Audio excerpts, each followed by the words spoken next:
Je vais peut-être d'abord démarrer. Thomas, je ne sais pas qu'est-ce que vous en pensez. Donc, pour ceux qui viennent de nous rejoindre, je suis Virginie Routaboul, chargée d'affaires au sein du pôle Optitech sur le territoire de Occitanie-Est, c'est-à-dire l'ex-Languedoc-Roussillon. Sur l'ensemble des sociétés que j'accompagne, TESIC en fait bien évidemment partie, qui est spécialiste en désinfection de LED par UVC.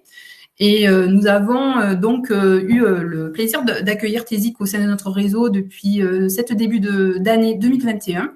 On a pu également échanger avec TESIC quelques semaines auparavant pour pouvoir accompagner la structure dans une attente ou un besoin d'appui en ce qui concerne une étude de positionnement, donc du coup répondre à des questions liées à la stratégie de diversification de leur marché. Avant de poursuivre, je vais peut-être laisser Thomas vous présenter. Oui, avec plaisir. Donc, encore une fois, bonjour à tous et à tous. Ravi de vous accueillir pour ce webinaire où on va parler un petit peu de désinfection par rayonnement ultraviolet, plus spécifiquement par l'aide UVC. Donc, je suis Thomas Séchaud, un des cofondateurs de la société TESIC et également le directeur général de la structure. Et c'est moi qui vais aujourd'hui vous présenter tous ces éléments-là.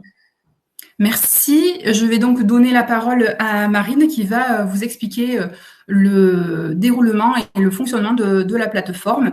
Nous prévoyons donc une présentation. Je vous précise également que nous vous invitons à poser vos questions au fur et à mesure, puisque nous pourrons faire des pauses en cours de présentation à la fin de chacune des parties pour pouvoir justement avoir un échange interactif. Merci Virginie, bonjour à tous, bienvenue à ce séminaire. Je suis Marine Giraud, en charge de l'organisation technique du séminaire. Alors, je vais vous donner simplement quelques informations pour que vous puissiez interagir le plus efficacement possible dans la salle. Donc, la première chose à savoir, c'est que vous avez en fait dans votre capsule audiovisuelle un petit bouton là avec un carré qui donne sur un grand carré. Vous pouvez cliquer sur ce bouton pour basculer la capsule audiovisuelle tout en haut à droite de l'interface. Ce sera plus pratique pour vous puisque le contenu au centre, du coup, sera libéré de nos caméras. Et puis, vous allez pouvoir poser des questions effectivement au fil de l'eau et Thomas fera des pauses pour qu'on puisse répondre à vos questions. Donc, vous avez un canal de chat qui est un peu dédoublé, un premier canal commentaire. Si vous cliquez sur la petite bulle, ça permettra de donner vos commentaires, nous dire comment ça va et poser des points peut-être techniques. Hors contenu présenté par Thomas. Et puis, on a un autre canal qui est le canal questions, qui là va vous permettre de poser vos questions pour Thomas et on sera en capacité d'afficher les questions au centre. Donc, ce sera pratique pour tout le monde. N'hésitez pas à utiliser ce canal-là. Et pour solliciter le canal questions, il faut simplement cliquer sur le point d'interrogation avant d'envoyer votre message. Voilà, donc ce sont ces deux points qui étaient importants pour vous à connaître. Sachez que pour l'instant, votre caméra et micro sont fermés. On les ouvrira certainement ensuite, suite à la présentation de Thomas, pour aussi répondre à vos questions de manière orale et vous pourrez poser les questions aussi de manière orale. Voilà, donc il me reste à vous souhaiter un très bon séminaire. Moi, je reste en ligne avec vous dans le chat pour toute difficulté technique. Merci à tous.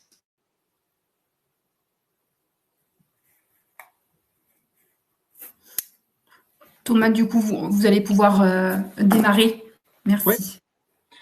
Ça marche. Bon, on est parti pour 45 minutes d'échange. On va essayer de le faire sur un format le plus didactique possible. N'hésitez pas à poser vos questions au fur et à mesure. On fera des pauses à la fin de chaque sous-partie pour éclairer s'il y a besoin des zones d'ombre. Aujourd'hui, comme on vous l'a précisé, on va parler désinfection, on va parler rayonnement ultraviolet. Donc, on va faire un focus déjà sur la technologie, derrière sur comment nous, on conçoit nos produits et quels sont les gages de qualité qu'on apporte à nos utilisateurs. Et enfin, on fera un focus sur les différentes applications que l'on peut trouver aujourd'hui et demain en matière de désinfection par rayonnement ultraviolet. Alors, pour commencer, un petit point sur la société quand même. Donc, la société Crésic, créée en 2016, avec une mission qui était d'apporter des solutions technologiques aux enjeux sanitaires et environnementaux d'aujourd'hui et de demain. Vous l'aurez compris, on a choisi de le faire en intégrant la technologie de l'aide UVC pour des besoins de désinfection. Aujourd'hui, on est une structure de 25 personnes basée en France sur 3 sites, Toulouse, Montpellier où le siège social est présent et Cannes. Donc on va parler pas mal de désinfection. On s'est dit qu'il était quand même important de faire un petit focus là-dessus. Qu'est-ce qu'on entend par désinfection? Au-delà de la définition littérale qu'on vous présente ici, l'idée c'est de retenir qu'on est sur une opération d'élimination, d'inactivation volontaire et momentanée de tout type d'agents pathogènes.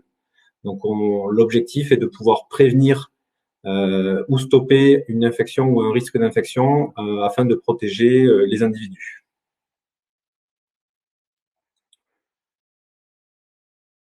Un choix fort a été fait par la société à sa création, ça a été de vouloir maîtriser l'intégralité du cycle de vie de nos produits, de la conception à la fabrication.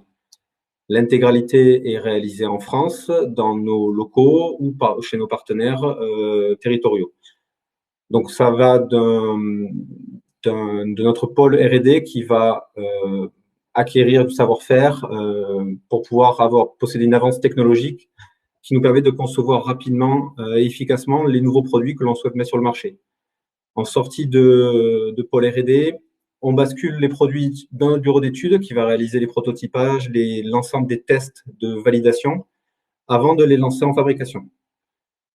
Donc l'intégralité des produits que nous mettons aujourd'hui sur le marché sont conçus et fabriqués en France par nos sociétés. C'est un choix qui a été voulu et assumé afin de garantir une qualité aussi bien au niveau de l'efficacité des produits que de leur bon fonctionnement.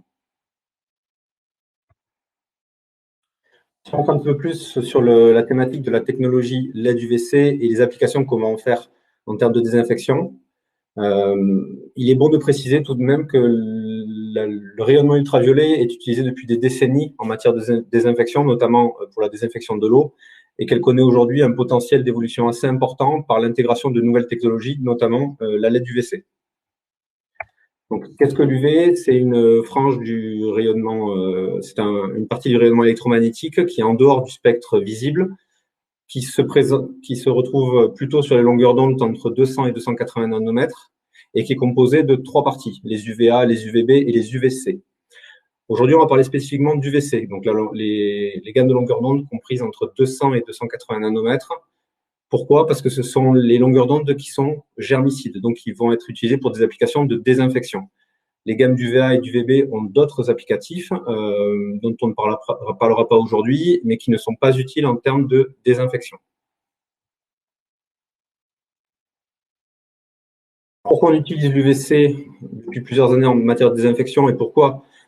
Pour quelles caractéristiques? Déjà parce qu'on est sur une très haute efficacité bactéricide et virucide. Il faut savoir qu'il n'y a aucun agent pathogène aujourd'hui qui va résister au rayonnement ultraviolet dans la gamme des UVC, pour peu que l'on livre la bonne énergie à l'agent pathogène en question.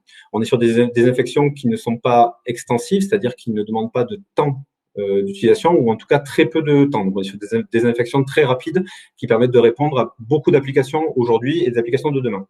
Et enfin, on est sur des désinfections qui sont propres d'un point de vue environnemental, qui n'utilisent pas de produits chimiques et qui ne vont pas venir dénaturer ou altérer l'objet ou le flux que l'on va venir désinfecter. Donc, on va pouvoir se permettre de désinfecter de l'eau, désinfecter de l'air, désinfecter tout type d'objet sans venir dénaturer la fonction première de ce que l'on souhaite désinfecter. Ce qui est très important quand on va vouloir venir agir sur certains types d'objets qui peuvent être sensibles, notamment à la désinfection par produits chimiques.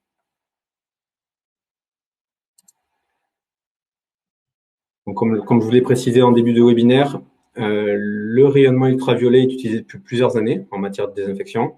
notamment pour l'eau. Vous allez retrouver des applications notamment dans la désinfection d'eau pour les piscines, pour le traitement d'eau de ballast, pour l'eau destinée à la consommation humaine. Donc, pour ceux qui sont familiers de cette technologie-là, ils savent qu'on est utilisé très régulièrement des lampes UVC à vapeur de mercure, basse ou moyenne pression, qui répondent très bien à ces besoins de désinfection, notamment lorsqu'on va être pour l'eau sur des débits d'eau assez importants. Est apparu il y a quelques années sur le marché de nouveaux composants, des composants émergents, donc des LED UVC, des composants électroniques qui permettent de réaliser également un rayonnement ultraviolet dans la gamme des UVC et donc d'apporter un complément de gamme aujourd'hui, très clairement, aux lampes UVC à mercure. Pourquoi complément de gamme ? Tout simplement parce que la maturité des deux technologies est forcément différente. Les LED UVC permettent d'apporter des réponses complémentaires là où les lampes UVC à mercure peuvent être contraintes d'un point de vue encombrement, technologie ou fonctionnement, en gardant en tête de toute manière la même efficacité d'un point de vue désinfection qui est l'objet premier de la technologie.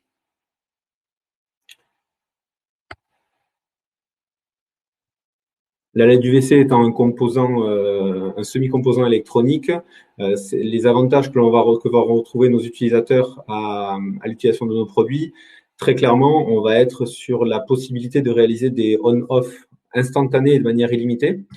Donc par là, on va entendre la désinfection possible de manière discontinue, sans avoir d'attendre un temps de chauffe que la lampe UVC ou le composant soit à température pour pouvoir désinfecter correctement.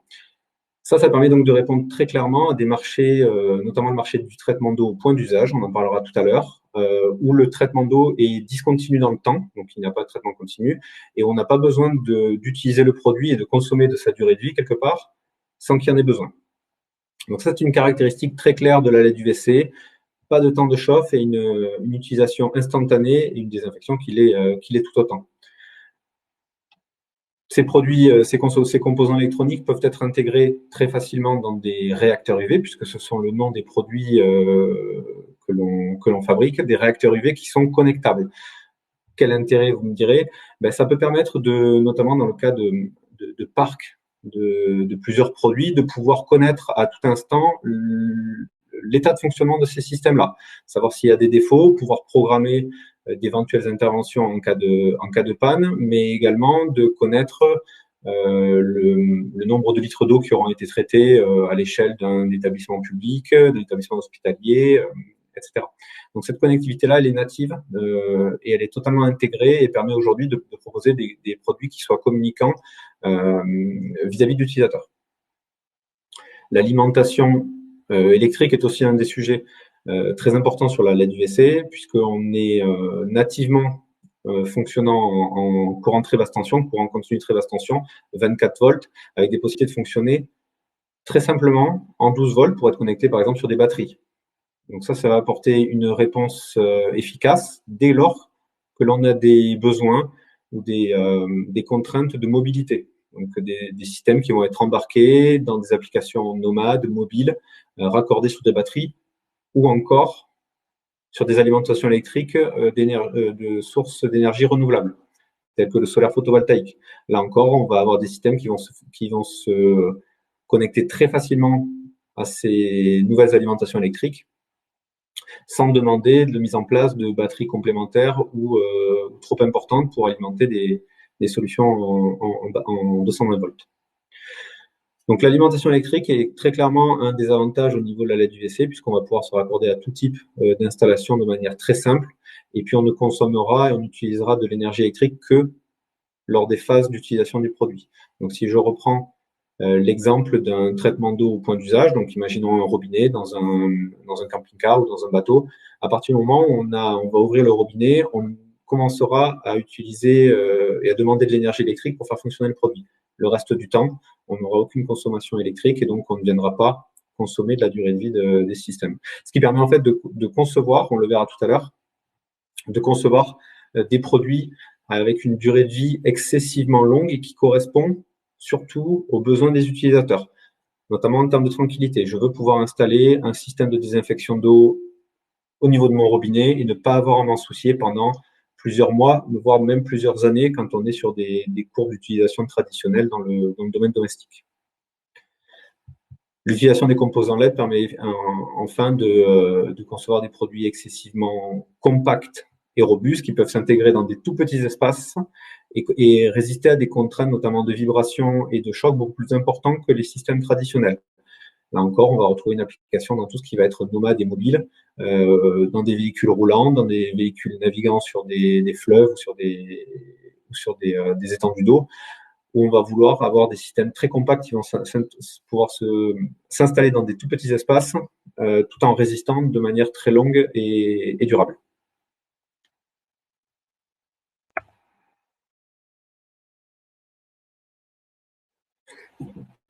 Si on rentre un tout petit peu dans la technique du composant LED UVC, ce qui nous semble aujourd'hui assez intéressant de nous apporter comme information, c'est qu'au-delà de la rupture technologique au niveau de l'utilisation et de la source d'énergie pour réaliser un rayonnement ultraviolet, la LED UVC, il faut acquérir un certain savoir-faire pour pouvoir concevoir des produits tels que nous le faisons. Donc c'est quelque chose qui se fait dans le temps, qui s'acquiert et qui peut aussi permettre de tirer la quintessence du composant. Il faut savoir que la LED UVC a une émission au niveau de son spectre qui est quasiment monochromatique. Donc on va émettre autour d'un pic de longueur d'onde qui est centré dans l'UVC et donc on ne va produire que de l'UVC. Donc que les longueurs d'onde qui sont pertinentes pour les applications de désinfection. On ne va pas produire d'autres longueurs d'onde, on n'ira pas jusqu'à l'infrarouge, donc on n'aura pas de chauffe et de rayonnement et d'augmentation de la température vis-à-vis de l'objet ou du flux qui est flux d'air ou flux d'eau qui est à désinfecter. Ça, c'est une composante très importante et très différenciante par rapport aux technologies traditionnelles, cette absence de chauffe en face avant au niveau de la LED. Par contre, le corollaire, c'est qu'on a un management thermique très poussé et très fin à mettre en œuvre pour pouvoir manager la thermique de ces composants LED afin de garantir leur durée de vie. Parce que ce qui est très important de savoir, c'est que l'efficacité d'une LED UVC est directement proportionnelle à sa température de jonction sur le PCB, donc à sa température opérative de fonctionnement. Plus la température augmente, plus le flux et la durée de vie du produit vont baisser. Donc il est important de pouvoir garantir une température relativement constante et faible au niveau de la LED UVC, avec donc un management thermique à mettre en place. Ce que l'on fait lors de la conception, c'est une des composantes que l'on prend en compte lors de la conception de nos produits. Mais cette notion de longueur d'onde très ciblée monochromatique, cette absence de rayonnement en face avant au niveau de l'échauffement et également les caractéristiques d'émission optique des composants nous permettent une totale liberté ou quasi-liberté d'intégration et de conception. C'est-à-dire que l'on peut demain, et aujourd'hui déjà on le fait, concevoir des systèmes qui vont permettre de répondre à des besoins très spécifiques d'encombrement, de besoins au niveau optique, de contraintes de température, au niveau de l'environnement dans lequel vont être installés les produits.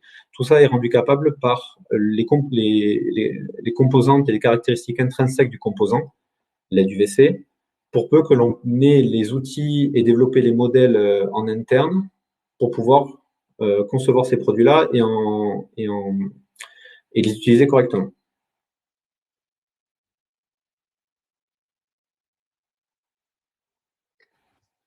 Donc, bien entendu, la taille des composants, une LED, c'est à peu près 5 mm de côté.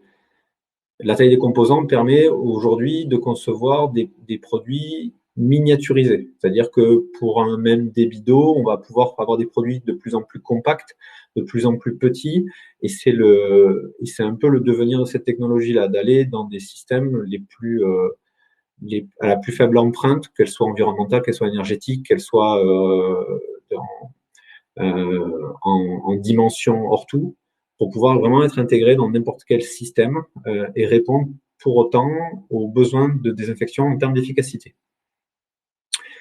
La LED UVC, on le verra également tout à l'heure, permet de répondre à d'autres contraintes puisque les caractéristiques optiques d'émission permettent de traiter des flux d'air ou d'eau ou de fluide à très faible transmittance. Donc la transmittance UV, c'est la capacité d'un fluide à absorber le rayonnement ultraviolet. Et donc, plus la transmittance UV est élevée, plus on va se retrouver sur un fluide qui est clair d'un point de vue de la transmittance à l'UV, et donc il sera plus simple de le désinfecter.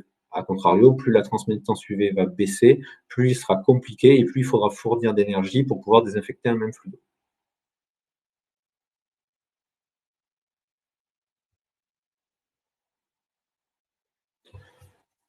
On en vient à la fin de cette première phase du webinaire pour vous expliquer un petit peu quelles sont les composantes que l'on prend en œuvre quand on va concevoir un produit. Alors là, on a pris l'exemple volontairement d'un réacteur de désinfection d'eau. L'idée, c'est pas juste de mettre de la puissance UV et de venir éclairer ce flux-là. Ça serait trop simple que cela fonctionne aussi simplement.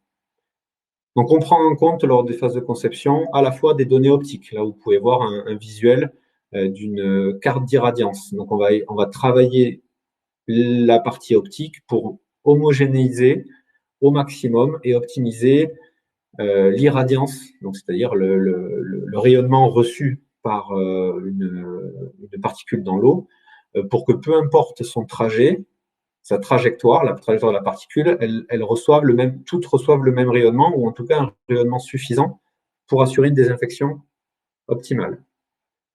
On intègre également dans nos modèles de calcul et de conception des données liées à la biologie.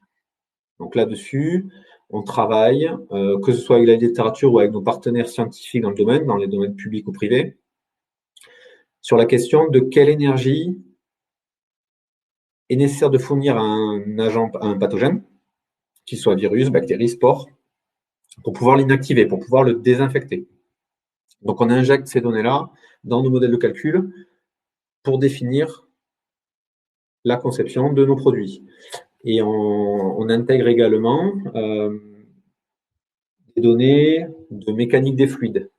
On parlait tout à l'heure de trajectoire, on va vouloir maîtriser, et on maîtrise dans nos réacteurs de désinfection d'eau le flux d'eau, ses caractéristiques en termes de mécanique des fluides, pour s'assurer de temps de séjour, de temps de contact des particules à l'intérieur le plus grand possible.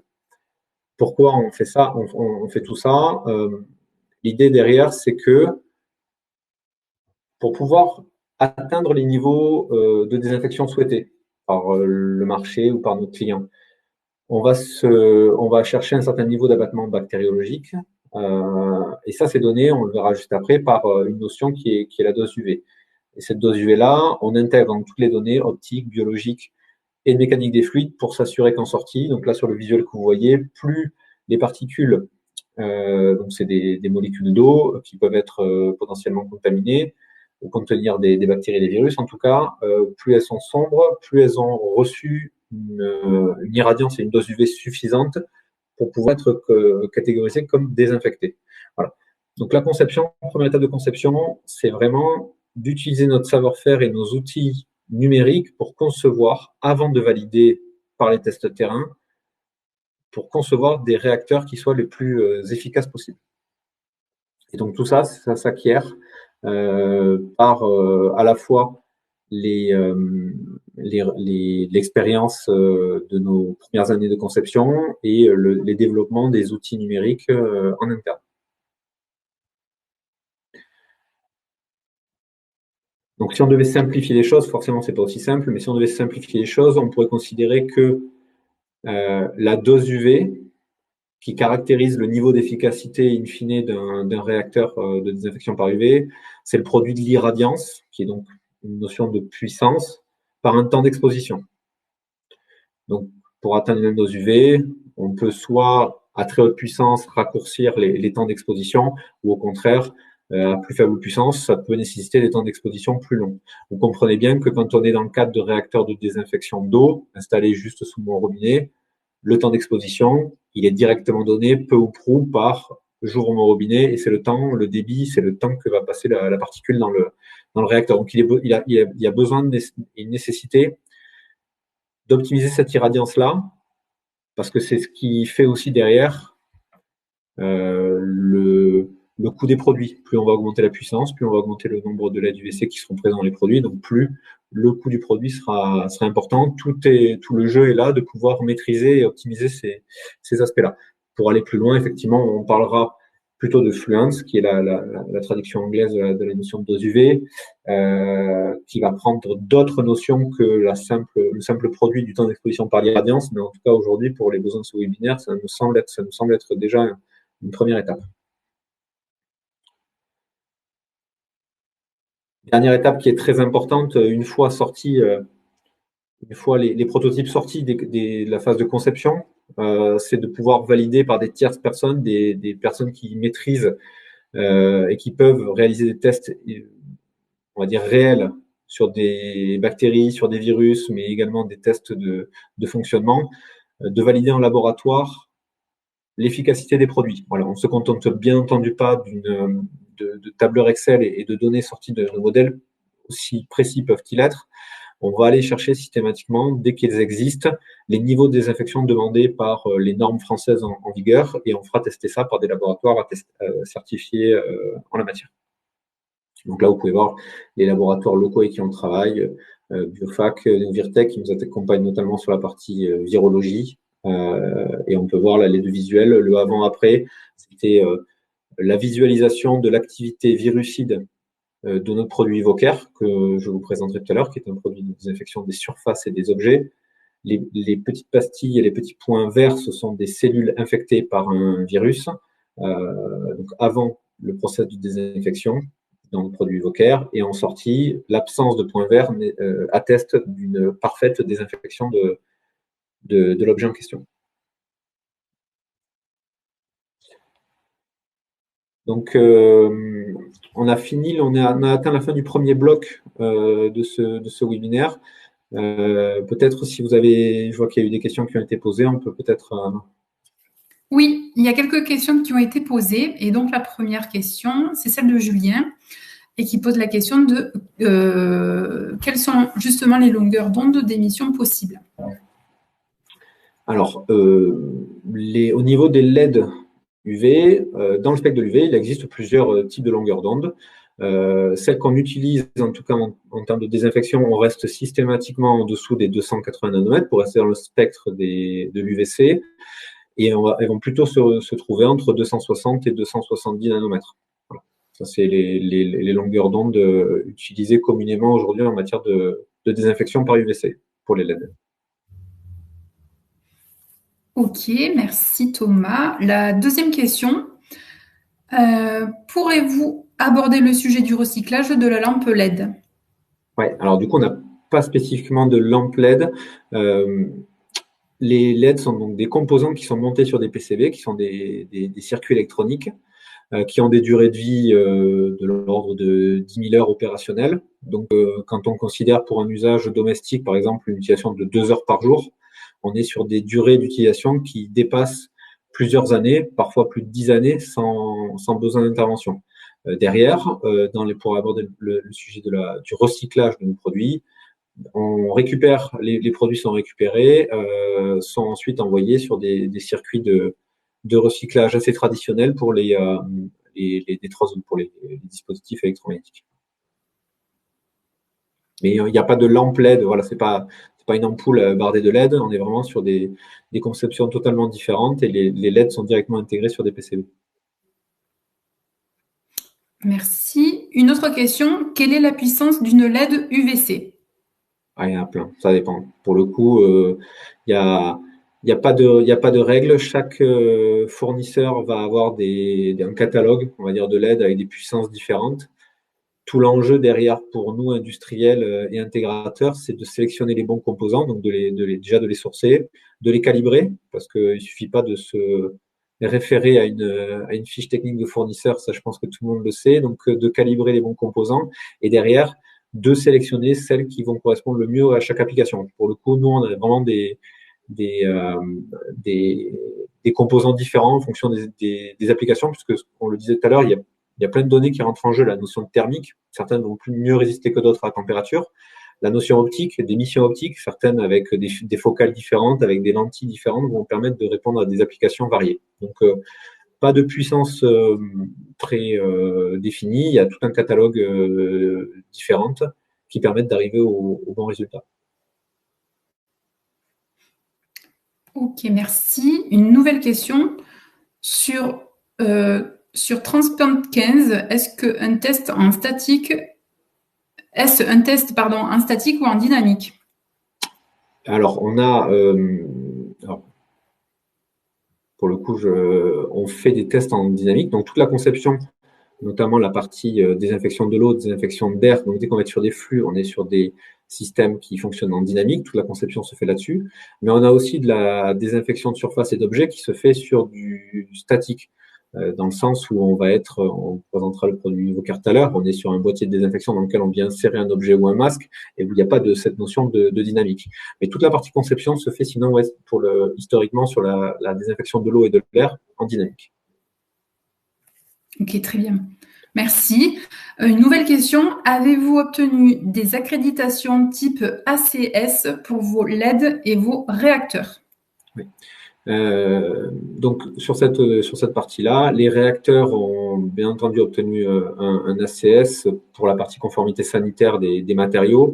La question de l'ACS UV aujourd'hui est portée, les textes sont écrits pour des systèmes à lampe UV. Donc on a le dossier qui est en cours d'instruction sur la notion d'innovation, puisque les réacteurs par LED UVC rentrent dans la catégorie des produits innovants, donc ils sont étudiés, mais ils intègrent les mêmes caractéristiques que les lampes UV en matière de dose, puisque nos produits pour lesquels on demande la CSUV, l'équivalent de la CSUV, mais en innovation, vont chercher des doses UV de 40 millijoules par centimètre carré. Ça doit parler à Alex, puisque la question est posée. Qui sont les normes, les niveaux de dose nécessaires pour les traitement d'eau destiné à la consommation humaine. Ils intègrent également un capteur UV, ça c'est un point qui est assez important, c'est-à-dire que tous nos produits intègrent un capteur d'irradiance UV qui vont permettre de mesurer à n'importe quel moment quel est le flux et le rayonnement ultraviolet qui est délivré à l'eau, à l'objet qu'on veut désinfecter pour s'assurer qu'il n'y a pas de problème. Et en cas de problématique, justement, avertir l'utilisateur qu'il y a eu un défaut sur une LED ou sur quelque chose. Voilà. On a de l'autocontrôle, le système est intelligent et permet, comme pour les systèmes à lampe, de mesurer en temps réel quelle est l'irradiance UV qui est délivrée. Très bien, merci. Une nouvelle question. Si un germe n'a pas reçu la dose UV nécessaire pour le désactiver, y a-t-il un risque de mutation du germe? Il faudrait que je demande aux biologistes du bureau. En tout cas, aujourd'hui, ce qui est sûr, c'est que les produits sont faits pour, je viens de le dire, notamment en termes d'autocontrôle des réacteurs, pour s'assurer qu'on délivre la bonne dose UV. Derrière, l'impact sera plutôt une inactivation un peu plus faible, c'est-à-dire qu'au lieu d'aller viser des 99,999% d'inactivation, donc 5 logs de réduction, on sera peut-être sur 4,5 ou 4 logs. Mais pour ce qui est de la mutation du germe, je dirais une bêtise si je répondais. Par contre, Julien, je suis à votre disposition derrière pour vous diriger vers la bonne personne chez nous qui pourra vous répondre correctement. Ok, super, merci. La dernière question, quelle est la puissance maximale disponible? Alors, comment répondre le mieux à cette question? Je pense que ce qu'on peut dire aujourd'hui, c'est que, et ce qui parlera peut-être du coup à Guillard, c'est la notion de débit d'eau qu'on peut traiter. Ce qui va retrouver la notion de puissance, parce que la puissance, elle n'a pas vraiment de sujet, mais nos réacteurs dédiés au traitement d'eau au point d'usage, donc plutôt du traitement terminal juste avant l'utilisation, au moment à l'endroit où on a besoin de consommer de l'eau, peuvent traiter aujourd'hui jusqu'à un peu plus d'1 mètre cube heure sur de la partie pour de l'eau potable, pour de l'eau destinée à l'eau de boisson. On est sur du 1 mètre cube heure, là où les lampes UV traditionnelles, plutôt la limite où ils vont commencer, voire même 2 mètres cube heure. C'est pour ça qu'on parlait tout à l'heure de complément de gamme. La technologie de la UVC arrive comme un complément de gamme par rapport aux lampes UV à mercure, puisqu'on est sur des notions de débit totalement différentes, en tout cas vraiment complémentaires.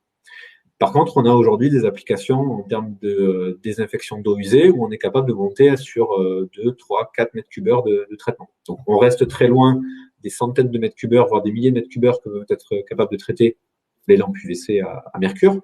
Mais voilà, on apporte des réponses complémentaires aujourd'hui et notamment avec des contraintes différentes. Donc, puissance maximale disponible, je répondrai plutôt sur des capacités de débit de traitement entre 1 et 1,5 mètres cube heure sur l'eau potable. Ok, merci Thomas. Il y a tout de même une toute dernière question. Oui. Combien de LED avez-vous besoin pour un réacteur industriel? Ben là, ça rejoint la même notion que tout à l'heure, c'est-à-dire qu'en fonction de la puissance, on va plutôt parler d'une irradiance dont on aurait besoin. L'idée, c'est qu'on va chercher en fonction de la dose dont on a besoin pour l'application. Si on a besoin d'aller chercher du 40 millijoules par centimètre carré, on va designer le produit pour mettre la bonne puissance qu'il faut. Ensuite, cette puissance-là, on peut l'obtenir de plusieurs manières, soit avec plein de petites LED de petite puissance ou moins de LED, mais d'une plus forte puissance, forcément. Et la décision ne va pas se prendre que sur des aspects techniques, elle peut aussi se prendre pour des aspects de coûts d'intégration, mais également optiques, parce que certains composants ont des facteurs d'émission différents. Donc le nombre de LED n'est pas tellement représentatif de l'efficacité. Encore une fois, on s'attache à rester plutôt sur la résultante, qui est la dose UV délivrée au produit ou à l'objet qu'on veut désinfecter. Le nombre de LED, pour le coup, n'est pas quelque chose de très relevant. Très bien. Merci beaucoup. Il n'y a plus de questions pour l'instant. Du coup, vous pouvez poursuivre votre présentation. Merci. Donc, sur la partie suivante, on souhaitait faire un focus sur la notion d'application. Parce que c'est très bien, le rayonnement UV, c'est germicide. Ça permet de désinfecter, c'est efficace, quel que soit le vecteur de réalisation. Mais à quoi ça sert? Donc, plutôt que d'en parler à chaque slide, je voulais vous faire un petit focus une petite parenthèse sur la notion d'impact, même si c'est parfois un mot qui est un peu galvaudé. L'idée là, c'est juste de préciser que systématiquement, la désinfection par UV a ces trois avantages-là. Sanitaire forcément, parce que ça permet c'est quand même le but premier, de désinfecter pour limiter la propagation d'épidémies, que ce soit des virus ou des bactéries qui se transmettent par l'eau, qui est un fort vecteur de propagation, mais également, on l'a vu là, avec la crise sanitaire actuelle, par des propagations par contact ou par virus aéroporté. Donc ça, c'est le premier atout et le premier impact très fort de nos produits, mais également, ils ont également un impact économique, dans le sens où, par exemple, sur les produits de désinfection de l'eau, l'objectif derrière, c'est d'éviter le recours à l'eau embouteillée, qui aujourd'hui représente, alors pour le coup là, en France, le coût du litre d'eau embouteillée, c'est 100 à parfois 1000 fois plus cher que l'eau du robinet, sachant que c'est en plus une eau qui est très contrôlée et de très bonne qualité. Et donc voilà, partout où nos produits vont être installés, pour la désinfection de l'eau, l'idée c'est quand même de pouvoir limiter le recours à l'eau embouteillée et donc d'avoir un impact économique et un gain d'argent pour nos utilisateurs. Le corollaire derrière, c'est forcément l'impact environnemental, puisque qui dit limiter le recours à l'eau embouteillée ou à l'usage unique de manière générale, on va limiter la quantité de déchets qui est potentiellement générée. Et meilleur exemple, ça reste quand même aujourd'hui sur notre produit Evocare. Quand on voit l'impact que peuvent avoir ce produit-là en termes de limitation du nombre de masques consommés, notamment les masques chirurgicaux, et bien on se rend compte quand on va le week-end ou la semaine dans nos rues, le nombre de masques qui traînent par terre et qu'on va retrouver sur les plages, dans les forêts, etc. Voilà, tous les masques qui pourraient être évités d'être utilisés, c'est autant de déchets qu'on a de moins à gérer dans cette période-là. Donc vraiment, on le verra au fur et à mesure qu'on va continuer cette présentation-là, on retrouve systématiquement ce triple impact sanitaire, économique, environnemental. Il y en a un quatrième derrière qui est l'impact social, c'est-à-dire que ça permet aussi, on l'a vu avec l'accompagnement qu'on a eu et qu'on a toujours avec la Croix-Rouge française dans le cadre de leur accélérateur d'innovation sociale, l'impact social que peuvent avoir les projets d'adduction d'eau et le fait de fournir de l'eau, de boissons directement dans les centres sociaux ou autres, c'est à l'étranger, c'est vraiment très important d'un point de vue social. Donc un triple, voire un quadruple impact. Alors, avec donc la LED UVC permet de répondre à tout un tas d'applications. On va focuser aujourd'hui sur trois principaux: la désinfection de l'eau, la désinfection de l'air et la désinfection de surface. Et il y en a plein d'autres derrière qui peuvent entrer en jeu, qui font partie des développements prévus de gamme de produits au sein de la société. Et on est à votre disposition avec toute l'équipe pour en parler en dehors de ce webinaire avec grand plaisir. Désinfection de l'eau, c'est la première mission qu'on s'était fixée à la création de la société, c'était de proposer des solutions pour la désinfection de l'eau au point d'usage. Derrière ça, on va retrouver en termes de sous-marché la notion d'eau potable. Donc, on ne fournit pas de l'eau potable, ce n'est pas le but de nos produits. Par contre, on est capable de s'installer sur des réseaux de distribution d'eau potable pour garantir une sécurité d'un point de vue microbiologique. Ça peut avoir plein d'atouts, notamment quand on a alors des fois des doutes. Parfois, il y a à raison sur l'adduction de l'eau potable ou qu'on veut être certain de garantir une eau absente de tout agent pathogène parce que elle est délivrée à un public qui peut être immunodéficient ou un peu plus faible, notamment dans des établissements hospitaliers, médico-sociaux. Ça c'est un vrai atout et ça permet de garantir une désinfection optimale au point d'usage. Pas de risque de recontamination derrière dans les réseaux. J'installe le produit au plus près de mon tirage, au plus près de ma fontaine de distribution d'eau potable, au plus près de mon robinet, et je m'assure qu'en sortie, absence de tout agent pathogène. Donc ça, c'est la plus grosse partie de nos développements sur la notion de désinfection d'eau, et c'est là où on a des réacteurs qui aujourd'hui permettent de traiter entre 1 et 1,5 m3, donc qui correspondent très clairement au marché du traitement d'eau au point d'usage. La notion d'eau usée. Donc la notion d'eau usée, donc là, on va pas. L'objectif, c'est pas de réutiliser cette eau-là, mais c'est de garantir à l'utilisateur qu'il respectera les normes en termes de rejet d'eau usée, dans les normes microbiologiques. Donc on vient pas en remplacement, mais plutôt en sortie de microstep quand on n'est pas raccordé à un réseau collectif d'assainissement, pour garantir une qualité d'eau avant le rejet au milieu. Et là, la LED UV a d'énormes atouts à apporter sur le traitement des basses transmittances, on en a parlé tout à l'heure. Ça permet d'avoir des résultats très très bons sur la qualité de désinfection dès qu'on a un fluide à basse transmittance.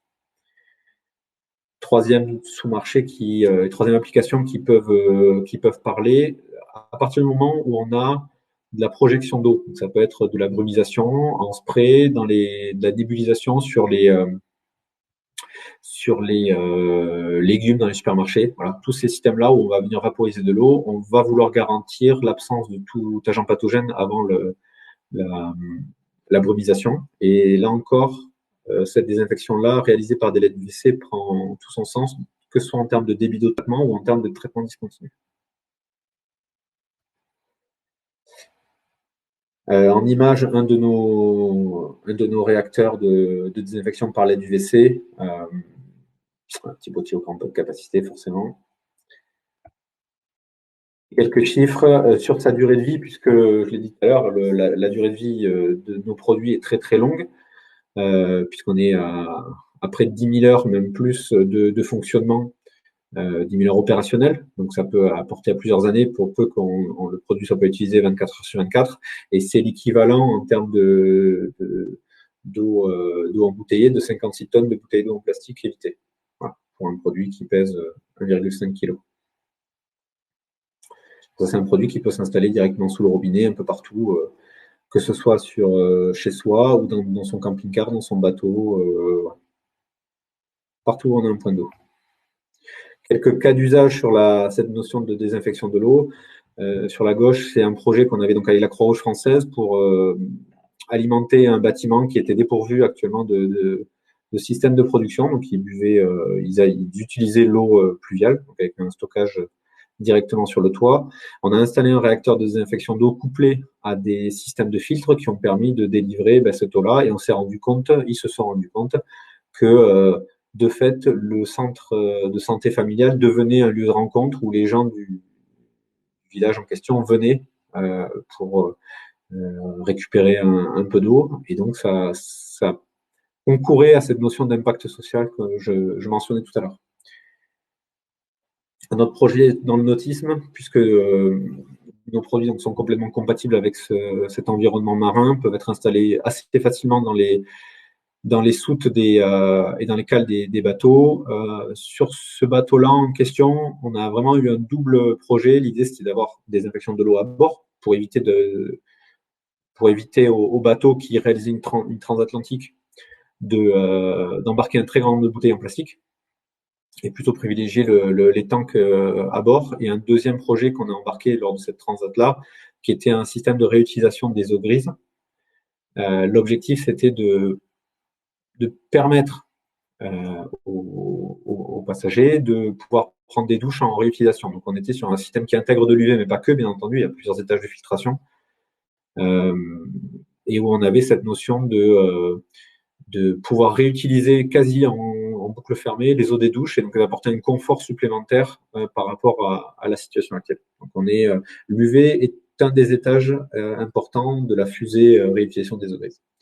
L'autre marché, c'est le camping-car, tout ce qui est van lifing, donc qui a le vent en poupe en ce moment, notamment depuis l'année dernière avec les contraintes qu'on a eues sur les possibilités de voyager ou autres. Donc, on voit que ces marchés-là sont importants, sont en recherche d'autonomie et sont en recherche de solutions qui leur permettent de la même manière de disposer d'eau de qualité à bord et d'éviter d'embarquer un très grand nombre de bouteilles à chaque fois. Donc, gain de place, gain d'argent et puis gain avec la quantité de déchets générés.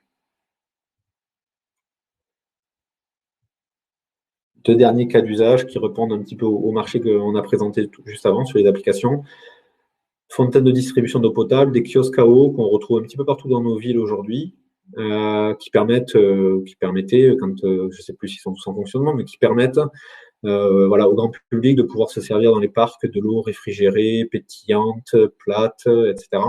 Donc, pareil, qui crée cette notion de lien social et qui intègre à l'intérieur de ces fontaines-là un réacteur de désinfection par l'aide du WC. Pourquoi? Parce que compacité, parce que facilité d'utilisation, parce que traitement discontinu, dans le sens où il peut se passer plusieurs heures sans que personne vienne remplir sa gourde à la fontaine et qu'il n'y a pas besoin, pendant ce temps-là, de faire fonctionner le système à UV. Et enfin, un projet sur lequel on intervient pour la désinfection d'eau usée en sortie de micro-step et rejet dans la Seine. Dans le cadre d'une expérimentation pour Paris 2024, l'objectif étant de répondre au souhait qui avait été émis de rendre la Seine pas navigable mais nageable pour les épreuves en eau libre. Voilà. Donc l'idée c'est de pouvoir assainir au maximum le fleuve, limiter les rejets des péniches et autres bateaux qui sont posés dessus pour pouvoir réaliser ces épreuves-là en 2024.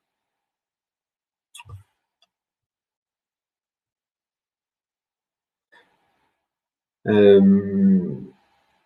vois qu'il y a des questions qui arrivent. Est-ce que je vous propose peut-être quand même de continuer sur les deux derniers univers d'application Surface et R avant de se poser les questions? Je suis pas sûr qu'en plus tous les Virginie, ça Oui, va. alors après, Thomas, vous avez l'appui de votre cofondateur, l'un des trois de TESIC, donc Thomas Vinino, qui répond aussi en ligne aux Ouais, je vois questions. qu'il y a un chat. Il y a quand même pas mal de remarques aussi qu'on peut également partager, mais voilà, il y a des réponses qui se déroulent au fil de l'eau. Donc, si effectivement vous souhaitez poursuivre pour l'instant, on pourra revenir sur l'ensemble des éléments par la suite. Ouais. On poursuit, je pense que c'est pertinent. Les questions pourront revenir et à la fin de la partie des infections de l'air, on posera les questions qui viennent et qui pourraient rester en suspens. Ok, donc on vient de parler de désinfection d'eau avec un panel de ce que pouvait apporter le rayonnement ultraviolet et plus précisément les LED UVC en matière de désinfection d'eau. Là, on va se pencher sur la question de désinfection de surface et d'objets qui a été mis sur le devant de la scène un petit peu avec cette crise sanitaire que l'on traverse encore aujourd'hui depuis le premier trimestre de 2020, même si c'était déjà utilisé dans beaucoup de domaines, notamment le domaine médical. Mais c'est vrai qu'aujourd'hui, pas mal de solutions arrivent sur le marché pour désinfecter, que ce soit des infections d'objets ou des infections de textiles ou de surface. Il y a vraiment beaucoup de solutions qui sont pertinentes, beaucoup d'autres qui le sont moins. L'idée derrière, c'est quand même de garder en tête que pour qu'un système soit efficace, on l'a vu tout à l'heure, il faut qu'il délivre une dose UV suffisante. Donc, soit il faut qu'il ait une puissance UV, une irradiance significative et un temps d'exposition qui soit cohérent. Si les paramètres ne sont pas réunis, on peut se poser la question de la pertinence de ces solutions-là, pour peu qu'elles émettent dans le spectre de l'UVC. Voilà, parce qu'on a vu arriver sur le marché des solutions qui proposaient des infections avec de l'UVA. C'est quand même pas l'idéal et il faut rester dans le spectre de la gamme UVC. En termes de désinfection d'objets, l'idée, c'est de pouvoir fournir des solutions simples, rapides et efficaces de désinfection de tout type d'objets, notamment ceux qui vont être manipulés entre salariés d'une même société ou d'une même structure, entre salariés et clients, notamment dans le domaine de l'hôtellerie. Voilà, partout où on va avoir cette manipulation d'objets, il a été nécessaire de fournir des solutions pour rassurer tout le monde, éviter, bien entendu, la propagation et la contamination par contact. Et c'est en ça qu'on a su répondre comme d'autres avec des solutions qui désinfectent en quelques secondes seulement et avec des niveaux d'efficacité très hauts puisqu'on a pu valider qu'on était à plus de 4 ou 5 logs, notamment 5 logs sur SRAS-CoV-2. Donc on était voilà, dans des niveaux d'efficacité très hauts avec des temps de désinfection relativement courts puisqu'en en 30 secondes à peine, on pouvait désinfecter plusieurs téléphones, plusieurs paires de lunettes et autres. Ça s'applique également à la désinfection textile. Ce qui est intéressant à noter là, c'est pas seulement le fait que ce soit du textile, c'est qu'on va pouvoir garantir une désinfection en profondeur. On n'aime pas faire que de la désinfection sur les deux couches externes du textile en question, mais on a pu montrer que dans nos travaux de R&D que sur les masques multicouches, la technique d'imprégnation des virus ou des pathogènes sur ces masques-là permettait d'imprégner en profondeur, donc sur les 3 couches, et derrière les résultats. La validation de l'activité bactéricide ou virucide était faite sur l'intégralité des couches. Donc, on venait découper et vérifier qu'à l'intérieur, sur la couche du milieu, on avait atteint le bon niveau d'efficacité, ce qui garantissait quand même à l'utilisateur une qualité du produit optimale. Et c'est une donnée qui est importante aujourd'hui. L'UV permet de désinfecter en profondeur au niveau de tout ce qui est textile. Sur la désinfection de surface, de manière générale, beaucoup se pose la question aujourd'hui d'intégrer des solutions qui permettent de désinfecter les tables, les bureaux, dans plein de domaines, ce qui est une question qui est totalement pertinente et qui se fait pour peu qu'on prenne en compte les notions de sécurité. C'est quand même quelque chose qui est important.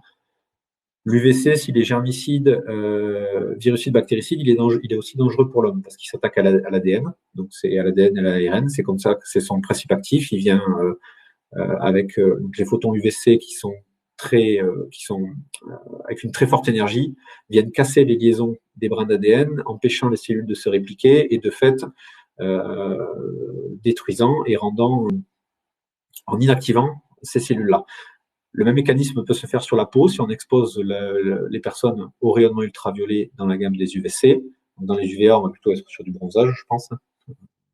Mais voilà, sur les UVC, on peut risquer des lésions cutanées, cancer, et si on a une exposition au rayonnement ultraviolet sur la partie oculaire, on peut risquer la cécité. Donc c'est quand même quelque chose qu'il faut prendre en compte lorsqu'on travaille sur des systèmes dits Open UVC, c'est-à-dire qu'on va rayonner dans l'ambiance. Par exemple, des systèmes qui vont s'installer au plafond ou sur des robots qui vont désinfecter des pièces. Il faut s'assurer dans ces cas-là d'une totale absence de tout être vivant dans la pièce pour éviter tout risque d'accident. La plupart intègrent des capteurs et autres, mais voilà, il faut le faire en dehors des heures d'occupation. Et l'UV reste une technologie efficace dans ces cas-là pour désinfecter les surfaces. Mais il faut que les industriels, et ils le font pour la plupart, intègrent cette notion de sécurité-là.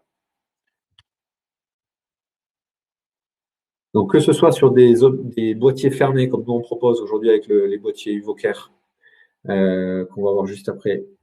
Ah voilà, un boîtier UVOCare. Donc, que ce soit sur des boîtiers fermés complètement étanches aux UV qui peuvent être utilisés par tout un chacun à n'importe quel moment, c'est le choix qu'on a fait quand on l'a conçu. Aujourd'hui, il est installé dans plus de 1000 structures, publiques, privées, des crèches, des écoles, des EHPAD, des entreprises, des cabinets médicaux, voilà, un petit peu tout type de structure, et il est utilisé par n'importe qui sans aucune formation, ce qui démontre sa simplicité d'utilisation, et sans aucun port de pays, donc d'équipement de protection individuelle. Pas besoin de porter de casque, de gants anti-UV ou de blouse pour pouvoir utiliser, puisqu'on garantit à l'utilisateur qu'il n'est jamais exposé au rayonnement ultraviolet. Donc on ne désinfecte que ce qu'il y a à l'intérieur. Et on le désinfecte bien et on ne l'abîme pas. Donc on ne vient pas détériorer l'objet ou le masque qui est désinfecté, bien au contraire. On vient juste le désinfecter. Donc là, on n'est pas sur 56 tonnes de plastique comme pour les réacteurs de désinfection de l'eau, mais on est, pour vous donner un ordre de grandeur, un UVOCare, ça permet d'éviter le recours à l'équivalent de 5 terrains de football de masques à usage unique ou de lingettes désinfectantes sur sa durée de vie. Là encore, on est sur des produits dont la conception est faite pour avoir une très longue durée de vie, sans maintenance, sans remplacement de consommables, ce qui apporte une certaine tranquillité d'esprit et une certaine sécurité pour les utilisateurs. On retrouve derrière l'impact environnemental dont on parlait au début de ce chapitre. Quelques cas d'usage avant de passer rapidement à la désinfection de l'air, parce que je vois que l'heure tourne. Donc, je parlais tout à l'heure d'établissements médico-sociaux. Voilà, la Croix-Rouge a équipé une centaine d'EHPAD et de résidences autonomie avec ces systèmes-là, notamment pour faciliter le protocole de visite. Donc, c'était vraiment une période où les visites étaient autorisées, mais très compliquées, avec des forts risques de contamination, avec un public qui est très fragile. Donc, ces produits-là ont permis d'apporter une réponse complémentaire au protocole sanitaire et de faciliter ces visites-là. Des hôtels, donc l'hôtellerie, notamment le Palace Martinez sur la Croisette à Cannes, qui a équipé pour ses clients, mais également pour ses salariés, qui s'est équipé de produits Evoker. On a testé, on a validé le fait que ce type de produit pouvait aussi apporter une réponse au secteur de l'événementiel. On l'a testé lors du France Digital Day, lorsque on avait des prises de parole successives de ministres, de chefs d'entreprise et autres, qui se passaient tous le même micro en fait. Donc parler dans le micro, avec ou sans masque, je ne me souviens plus de l'époque, descendait de scène et le suivant prenait le micro. Donc soit c'était un coup de lingette désinfectante avec tout ce qui va derrière, soit on était sur une désinfection par UV qui prenait 30 secondes à peine et qui garantissait une efficacité optimale et aucun risque de contamination pour le speaker suivant. Dans l'éducation, j'en ai parlé tout à l'heure, et dans le secteur médical où le produit n'est pas catégorisé comme un dispositif médical, mais peut être utilisé pour la désinfection des masques ou des objets comme pour des applications de tertiaire.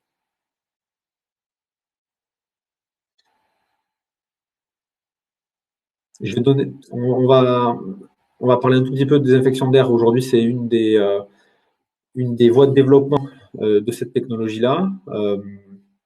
Que ce soit pour désinfecter des flux d'air, donc on peut concevoir des systèmes qui s'intègrent directement dans des systèmes de traitement CVC, donc chauffage, ventilation, climatisation existants. La problématique là-dedans, c'est qu'on va être sur des débits assez importants et encore insuffisants pour pouvoir renouveler correctement l'air des locaux concernés afin d'assurer une désinfection optimale. Donc l'idée, c'est plutôt d'intégrer des produits, qu'ils soient mobiles ou fixes, dans les locaux dont on veut désinfecter l'air. Et là, aujourd'hui, il existe des technologies assez performantes qui utilisent de l'UV avec des lampes. Et demain, la LED pourra apporter un complément, comme elle le fait aujourd'hui avec la désinfection de l'eau, dans des situations vraiment spécifiques, notamment la désinfection dans des habitacles où on a des espaces fermés, avec des contraintes d'encombrement un peu plus fortes et où la compacité des produits à LED peut apporter cette réponse-là. Mais la désinfection de l'air, on l'a vu, un virus dont une partie de la propagation se fait aéroportée, la désinfection de l'air est une réponse efficace pour contrer cette propagation-là et permettre derrière la réouverture de pas mal de structures.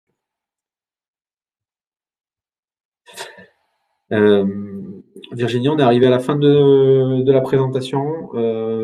Je vois que ça a été actif sur le chat. Alors, je sais pas si quelques petites questions, effectivement. Donc, on a une question de Julien. Lorsque vous parlez d'efficacité en profondeur, avez-vous une idée de l'épaisseur maximum? Alors, je pense qu'il y a une notion d'épaisseur, de nombre de couches et d'épaisseur de chacune des couches.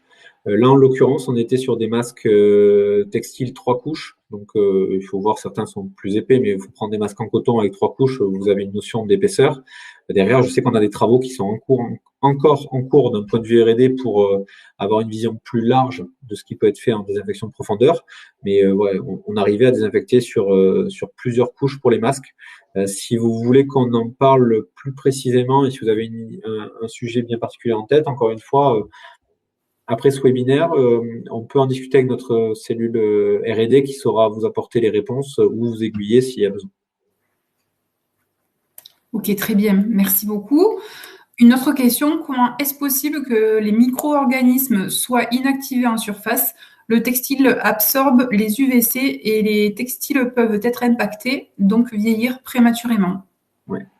Alors, on n'a vraiment absolument aucun impact sur la partie textile au niveau de l'UVC. Les cycles de désinfection qu'on utilise sont donc soit 30 secondes quand on va être sur plutôt des objets, donc des surfaces non poreuses, et pour les surfaces poreuses, on est sur 3 minutes d'exposition, avec une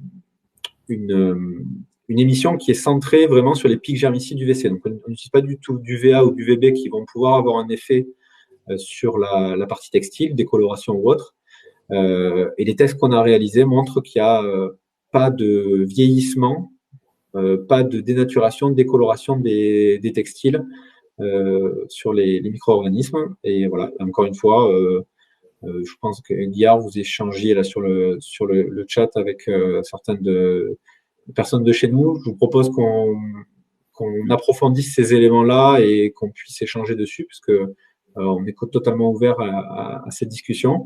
Je vous dis, aujourd'hui, tous les tests qu'on a réalisés montrent une activation en profondeur, en surface et bien entendu en profondeur, des micro-organismes, virus et bactéries, et une absence de vieillissement ou de dénaturation du textile en question. Qui très bien, merci. Une nouvelle question. Les textiles exposés sous UVC peuvent générer des composants organiques volatiles par décomposition. Alors, pareil, aujourd'hui, on est... c'est encore Guillard. Donc, du coup, je vais... même type de réponse, je pense qu'on peut échanger à côté. Aujourd'hui, pas de... sur cette question-là, pas forcément de réponse prédéterminée. Je pense qu'il faut qu'on prenne le cas, mais des tests qu'on avait réalisés, des mesures qu'on avait réalisées, pas de génération de COV, pas de génération d'ozone, parce que c'est une question qu'on nous pose souvent, pas de génération d'ozone avec la technologie LED UVC, puisqu'on ne descend pas en dessous de 200 nanomètres. Donc, on ne génère pas d'ozone quand on vient casser les molécules d'hydrogène. Mais bon, on en parlera, j'espère, rapidement ensemble juste après. Ok, merci bien. Une nouvelle question. Une fois les LED en fin de vie, est-il possible de les changer ou faut-il changer le réacteur dans son ensemble?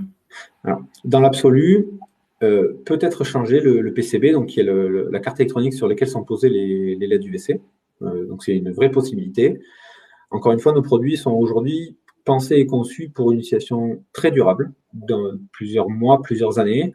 Il faut considérer que lorsqu'on sera arrivé en fin de vie des produits, donc 8 ans, dans 8 ans, est-ce qu'il ne sera pas plus pertinent de remplacer le produit parce que ça sera dans 8 ans, que les technologies auront évolué, que les besoins auront évolué, mais dans l'absolu, il serait possible de remplacer uniquement le PCB avec les LED.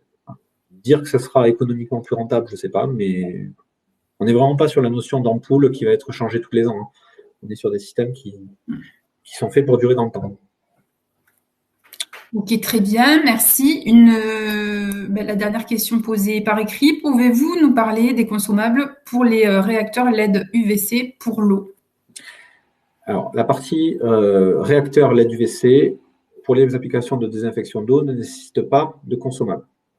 C'est-à-dire qu'il n'y a pas de pièces à remplacer annuellement, trimestriellement, même dans le temps. Ça répond un petit peu, c'est un type de réponse que je viens de faire.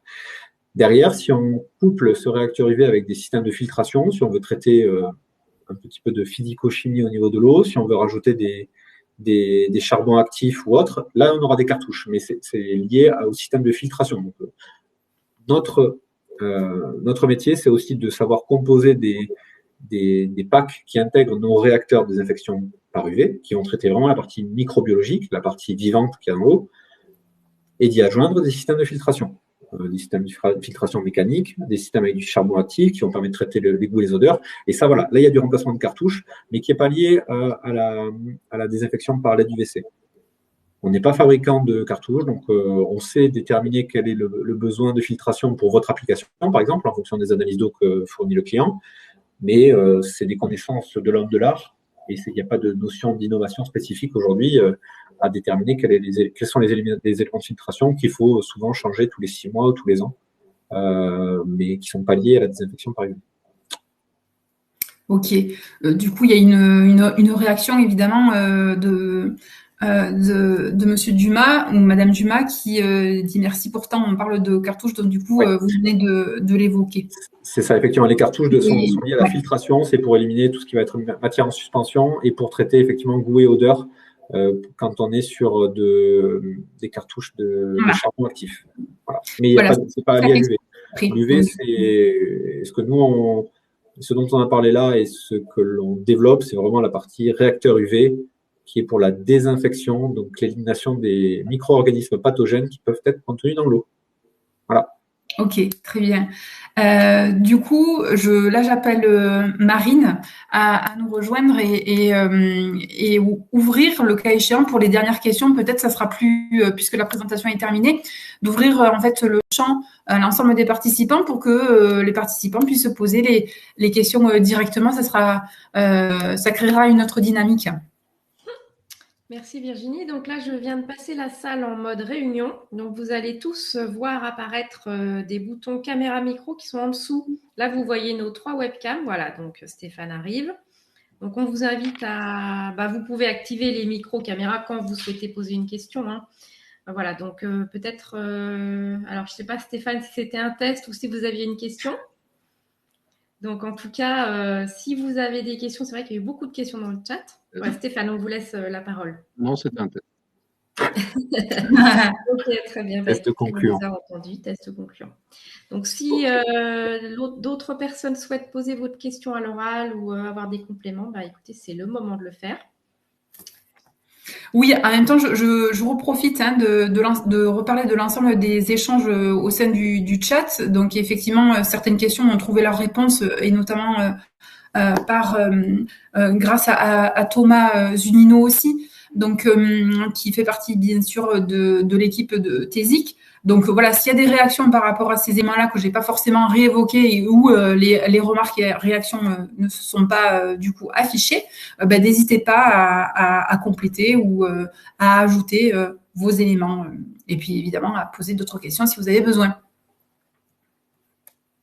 Sachez que, au-delà de ça, je le disais tout à l'heure, on est implanté à Toulouse, Montpellier, Cannes. Nos bureaux sont ouverts, les personnes sont ouvertes à la discussion. Donc, c'est avec grand plaisir qu'on échangera avec vous au-delà de ce webinaire. Voilà, j'ai pas pu suivre tous les échanges, mais en quoi que ce soit, s'il reste des questions en suspens, voilà, on se fera fort d'y répondre en suivant. Les slides seront disponibles pour les participants. Et je crois qu'il y aura un replay également. Donc, Tout à fait. Donc là, on se tournera côté du pôle Optitech sur ce qu'on fait habituellement vers l'ensemble des participants pour leur retransmettre l'ensemble des supports qui ont été présentés aujourd'hui. Évidemment, ce webinaire est enregistré. Ce que je voulais également du coup poursuivre, s'il n'y a pas de questions, c'est une partie de sondage. Donc, on va vous transmettre en ligne. Marine va pouvoir activer cette partie-là pour pouvoir justement vous poser quelques questions et avoir vos retours sur les questions. Donc, ça se fait en ligne directement. Merci beaucoup Virginie. Donc en effet, il y a 2 sondages qui vont vous être proposés. Le premier correspond à notre intervenant et donc il y a plusieurs questions qui sont faites pour essayer de comprendre quel a été votre ressenti par rapport justement aux conditions sanitaires et est-ce que ça a eu un impact sur votre connaissance des technologies qui ont été présentées. Donc on vous demande, connaissiez-vous déjà la technologie de désinfection par UV ? Donc, moi, je vois s'incrémenter les résultats. Donc, on va vous laisser un petit peu le temps de répondre. Ensuite, alors, vous avez un petit ascenseur sur la droite pour pouvoir descendre parce qu'il y a quand même 5 questions. Donc, n'hésitez pas à utiliser le petit ascenseur gris qui est un peu plus foncé pour pouvoir renseigner les différentes questions. Donc, la question numéro 2, c'était est-ce que la crise sanitaire vous a permis de découvrir ce type de solution ? Puisqu'en effet, ça a évidemment changé pas mal la donne. Êtes-vous déjà équipé de ce type de système dans vos bureaux ? Et donc, la question d'après, est-ce que vous voyez des usages potentiels pour vous suite à la présentation qui a été faite ? Et puis, si oui, vous pouvez tout à fait écrire une réponse ouverte pour Thomas et prendre contact ou décrire votre problématique.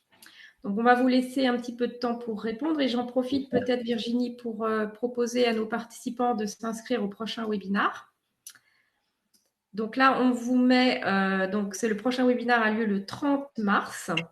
C'est un webinaire donc, sur la société Twiga, conception et fabrication de systèmes de vision innovants. Donc, on vous a mis un bouton pour vous inscrire directement ou en savoir plus. Vous pouvez simplement cliquer sur le petit bouton rouge pour en savoir plus et vous inscrire. Donc, n'hésitez pas à utiliser ce bouton. Merci, merci Marine. J'en profite du coup pour pouvoir replacer dans son contexte l'action de communication menée par le pôle au sein de l'année 2021. Donc en gros, il y a toute une programmation de webinaires qui sont organisés en moyenne 2 à 3 par mois sur toute l'année. Et du coup, qui vous permet de découvrir les membres et acteurs du réseau Optitech sur un format tel que celui-ci auquel vous avez participé aujourd'hui. Et donc, effectivement, merci Marine d'avoir anticipé ce point. Le prochain est prévu le 30 mars à 10h et concerne la société Twiga. Voilà, donc on vous met. Ah bah c'était pas celui-là que je voulais placer, c'était justement qui était plus joli à l'œil. Voilà, donc vous pouvez vous inscrire directement via le bouton. Est-ce que Virginie, vous souhaitez qu'on remette les contacts Optitech? Oui, en attendant que la fin du sondage arrive. Du coup, là, vous avez la présentation de l'ensemble de l'équipe Business Développement dont je fais partie. Donc, je suis, comme je vous le disais, positionnée sur Occitanie Est. Michael Battista est positionné sur la partie Occitanie-Ouest, donc l'ex-Midi-Pyrénées. Thibaut Gurius est positionné en Alpes-Maritimes. Et puis, nous avons Victoria Dupuis qui est sur la partie management de l'ensemble de ces deux régions et donc de cette équipe. Donc, vos interlocuteurs, en premier lieu, sont l'équipe Business Développement qui peut vous aider et vous rediriger vers les bonnes personnes si vous avez des questions aussi sur l'activité globale d'accompagnement de Optitech qui appuie l'ensemble des membres de son réseau, tant sur des questions, comme je l'ai indiqué pour tes ZIC, au niveau du business développement, c'est-à-dire stratégique de diversification en France et à l'étranger aussi, et puis également des problématiques liées aux technologies également. Merci. Virginie, Marine. Vous souhaitez qu'on publie les résultats du sondage? Oui, parce qu'on peut aussi... très bien, donc je vais vous montrer. Donc là, je vais vous partager les résultats qui ont été constitués. Donc, tous les participants connaissaient déjà la technologie de désinfection par UV. OK. Il n'y a pas eu particulièrement de découverte de cette solution via la crise sanitaire, un petit peu, mais la majeure partie d'entre vous dit qu'en fait, ça n'a pas particulièrement influencé. Et puis, donc, vous voyez parmi nos participants, la plupart ne sont pas équipés de ce type de système pour l'instant dans vos locaux. Et la plupart d'entre vous voient des usages potentiels, donc c'est super. Parce que du coup, il y a une vraie adéquation entre les participants et votre solution. Top. Voilà. Marine et Virginie, il y avait une dernière question d'Alec à laquelle j'aurais bien aimé répondre. Bien sûr, alors je vais la publier tout de suite. En termes de traitement de l'eau, avez-vous développé des solutions d'envergure plus grandes qu'un simple robinet, petite industrie, camping, etc. Oui, tout à fait. Aujourd'hui, c'est vrai que c'est un des développements. Les développements de la gamme de nos produits se font de manière horizontale et verticale. D'un point de vue vertical, en étend les gammes de débit de traitement d'eau. Là où on faisait 200 litres heure il y a encore 18 mois, 18-24 mois, aujourd'hui, on a pour la partie robinet, on monte un peu plus d'1 mètre cube heure et on a effectivement des projets où on a livré des systèmes de désinfection qui montent jusqu'à 4 mètres cube heure et où en fait on a des systèmes modulables qui permettent de monter assez haut en débit tout en la LED UVC n'est pas forcément prête aujourd'hui, en tout cas pas sur les conceptions actuelles, pour aller chercher des centaines de mètres cubeurs. Mais là où on a des contraintes d'encombrement, contraintes énergétiques, jusqu'à 4, 5, 6 mètres cubeurs, il y a des solutions qui peuvent s'identifier, qu'on a déjà du coup conçues, industrialisées et qu'on est prêt à livrer, notamment pour un système de désinfection d'eau usée. Donc là où on sait faire de l'eau usée à 4 mètres cubeurs, on peut monter un peu plus haut en désinfection d'eau claire. Donc voilà, la réponse est oui. Très bien, merci.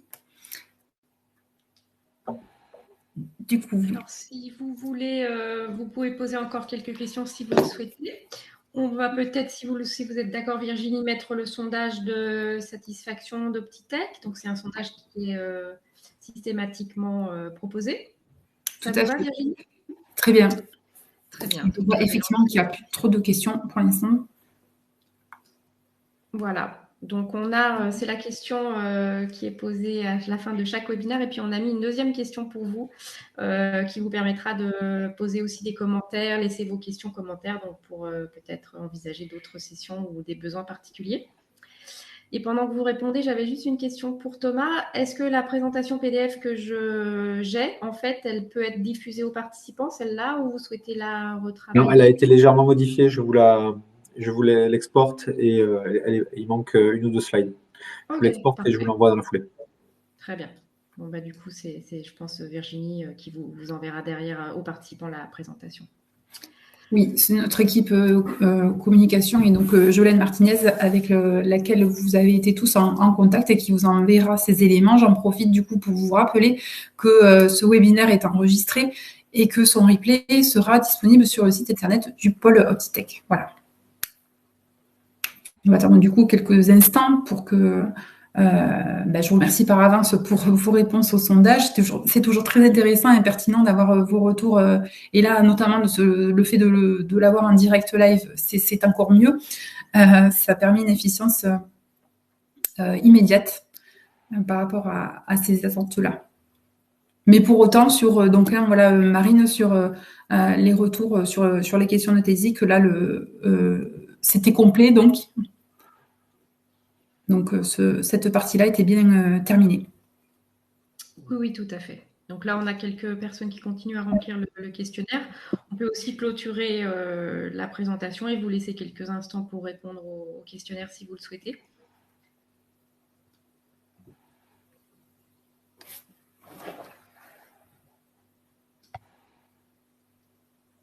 Je pense que nous n'arriverons à guère plus de retours, peut-être. Très bien, donc je vais clôturer le vote, du coup. Merci à tous. Est-ce que vous souhaitez qu'on affiche les résultats, Virginie, ou on les garde? Ah, il y a une petite réponse.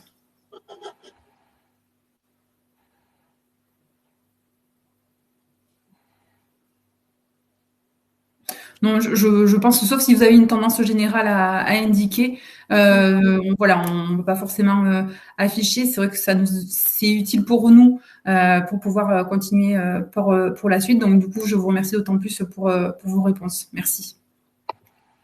Je remercie aussi beaucoup Thomas pour votre disponibilité et celle de l'ensemble de votre équipe aussi. Et je remercie Marine pour son appui par rapport à l'organisation de ce webinaire. Je vous souhaite à tous une belle après-midi. Merci également. Au revoir à tous. Merci, au revoir.